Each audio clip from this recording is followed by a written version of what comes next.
Hello, everyone, and welcome back to Grounded with Pastor Matt Round.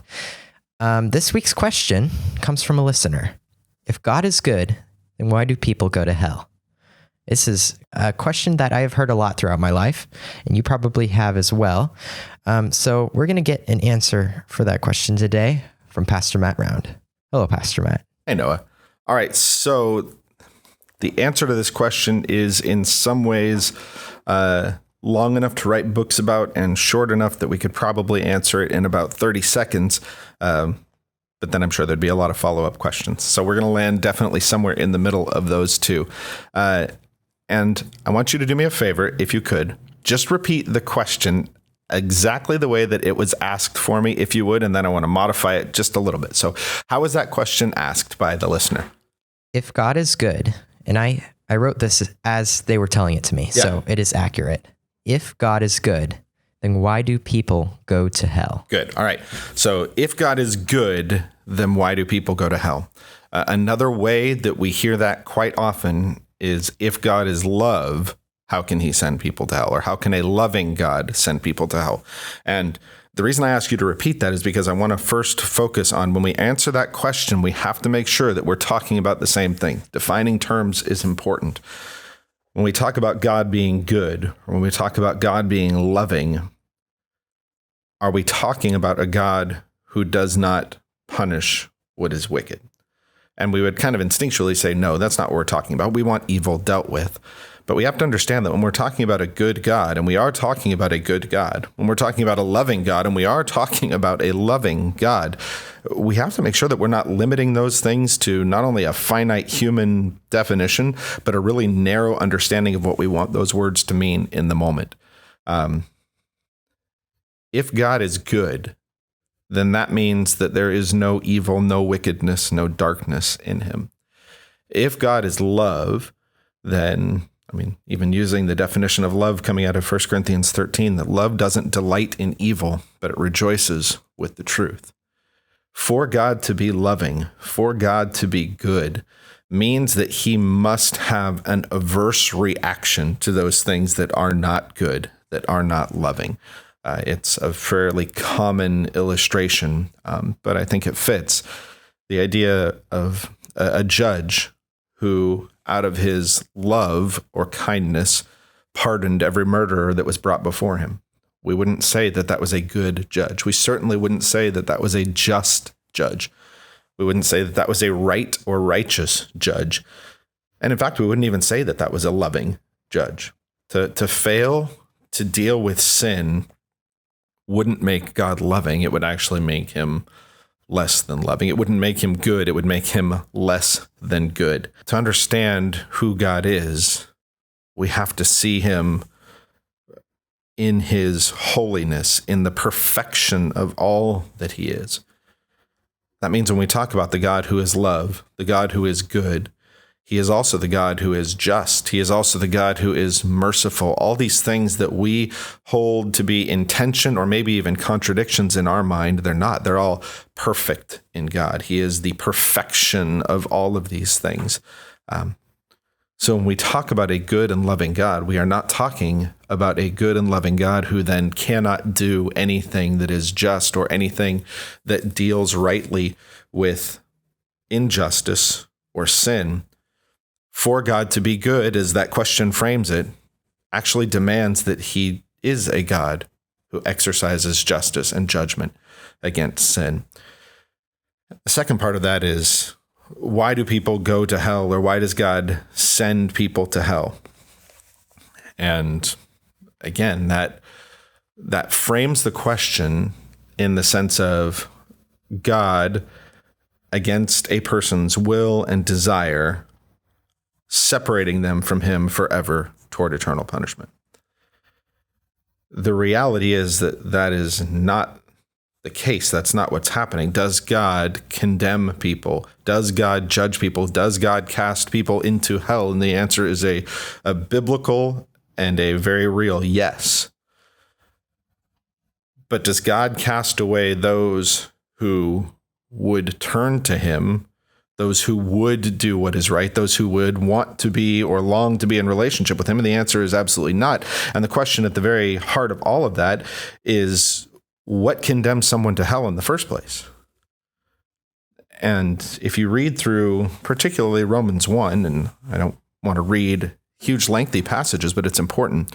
Romans 1, starting in verse 18, says this: "For the wrath of God is revealed from heaven against all ungodliness and unrighteousness of men, who by their unrighteousness suppress the truth. For what can be known about God is plain to them, because God has shown it to them. For his invisible attributes, namely his eternal power and divine nature, have been clearly perceived ever since the creation of the world, in the things that have been made, so they are without excuse." In other words, simply by living, breathing, existing in God's creation, you know something about God. You know his eternal power and his divine nature. And this isn't new to Paul. If you look at Psalm 19, David says, "The heavens are telling the glory of God. The skies declare things about God. Day after day pours forth speech. Night after night declares knowledge." There's no language, there's no words where this isn't heard. It talks about the exposure to the sun and how that screams design. It screams order. It cries out about the God who made it. And so the first thing that we need to understand when we're answering this question, how could a loving God, how could a kind God, how could a good God send people to hell? And then kind of the natural outflow of that is, what about all those poor people who have never even heard of him, never been exposed to the reality of who God is? And biblically and in our human experience, the answer is that everyone has been exposed to who he is. That, again, simply by living, you know something about the God who not only made all of this, but who made you.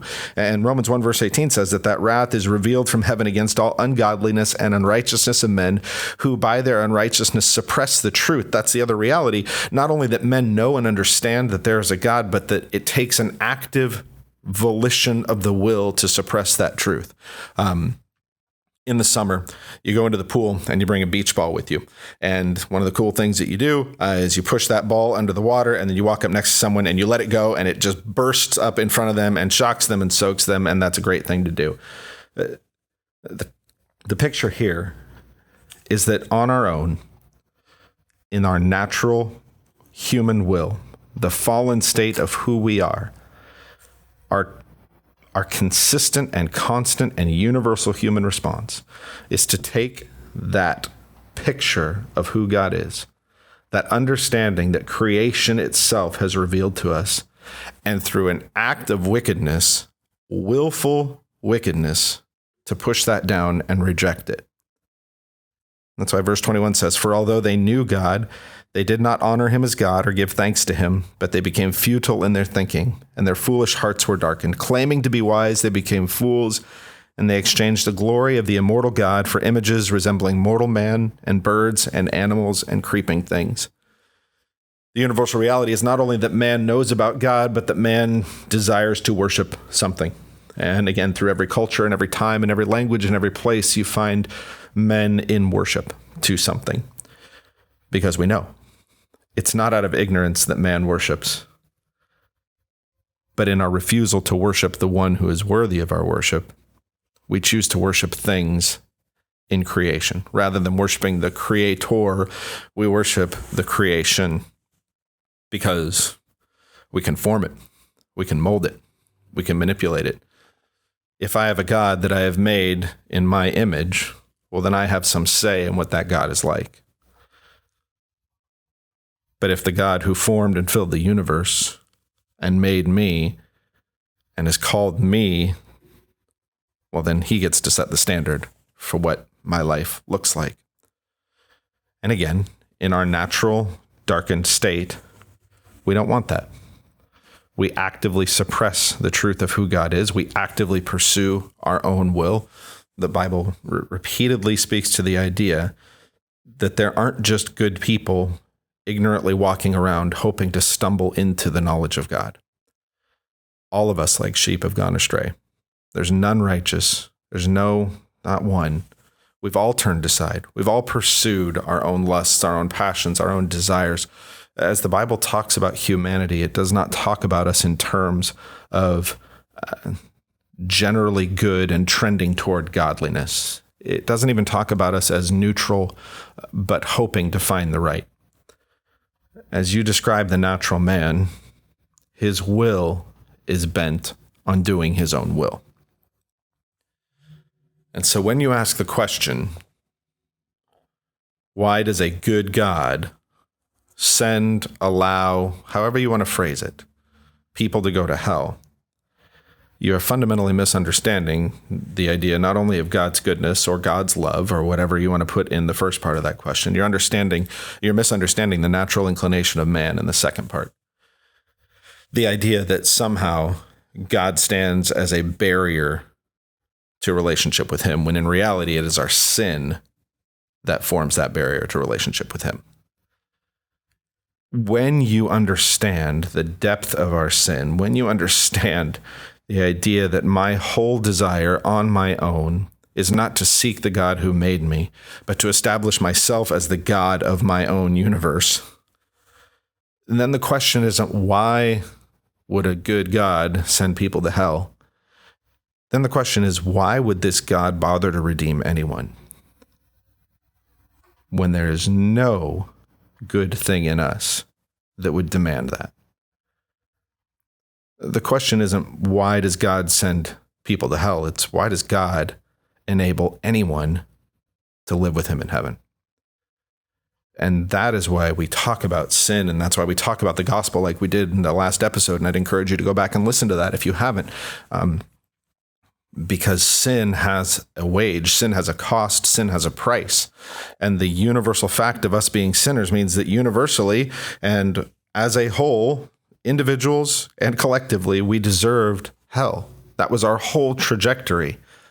But God, in his kindness and mercy, made a way for us to be saved, for us to be redeemed. He gives us this gospel message, and he changes our hearts through that. That when Paul later in Romans 1, not later, just before that in Romans 1, verse 16 says, "For I am not ashamed of the gospel, for it is the power of God of salvation to everyone who believes, to the Jew first and also to the Greek." That's powerful because that gospel is not a right. That gospel is a gracious and merciful gift that God has given. It's why there's such an urgency to our gospel presentation and our gospel proclamation. It's why the church should have this burden to preach the gospel, because we recognize the universal nature of our sin and the universal movement toward hell and our own natural headlong rush toward everything that is eternally destructive. And the gospel graciously is given, and the gospel graciously transforms hearts. And so when you ask, how does a good God send people to hell? The answer, in short, is because he is good, and because sin must be dealt with, and because every sinner that eternally perishes does so justly. And we don't say that vindictively, or we don't celebrate sin, but we are able to see the righteousness of God displayed even in judgment. But then we also have to talk about the fact that that same just God is also merciful. That same just God paid the price for the sins of his people through the sacrifice of Christ on the cross. And so as often as we ask, how could God send people to hell? We ought to be brought face to face with the nature and the cost of sin, the cosmic treason, to borrow another person's use of that phrase, and it's a great way to put it. The cosmic treason that sin is, the right deserving of hell that rests on every person. And then we just have to stand silent and amazed and awestruck at the mercy of God that would reach in and save anybody. And he does. And so for those of us that are believers, we rejoice in our salvation. It is one of the reasons that believers should be the most joyful, the most humble, the most passionate people when it comes to proclaiming the gospel, because we realize that good and just God should have condemned me as well. But in his goodness and mercy, he's saved me. And he has given me that gospel message that in turn saves others. And I don't know who will respond. But I do know that there are those who will respond, because he's told us He's told us that the harvest is plentiful. He's given us those pictures in Revelation of multitudes, thousands of 10,000s gathered around the throne from every tribe and tongue and nation worshiping him. And so it's our great privilege to see that this God of justice is also a God of mercy. And it's not that he ignored the standard, it's that he upheld the standard of his perfection completely as he accepted the sacrifice of his one and only Son on the cross. And that gospel message continues to go out and will go out every day until he returns. And the wonderful promise is that he won't lose one of his people, that there is not one person that Christ has called unto himself that will not come, that his work of redemption will not be left lacking, that he will not be caught off guard by the number and the names of who are there, but that he's written them down in his book. And he has given you and I this really wonderful and beautiful and unthinkable privilege of participating in that work of redemption through our gospel presentation. So it is a great question, but it's a question that a lot of times exposes our ignorance of the evil of sin, the perfection of God, and the beauty of the gospel.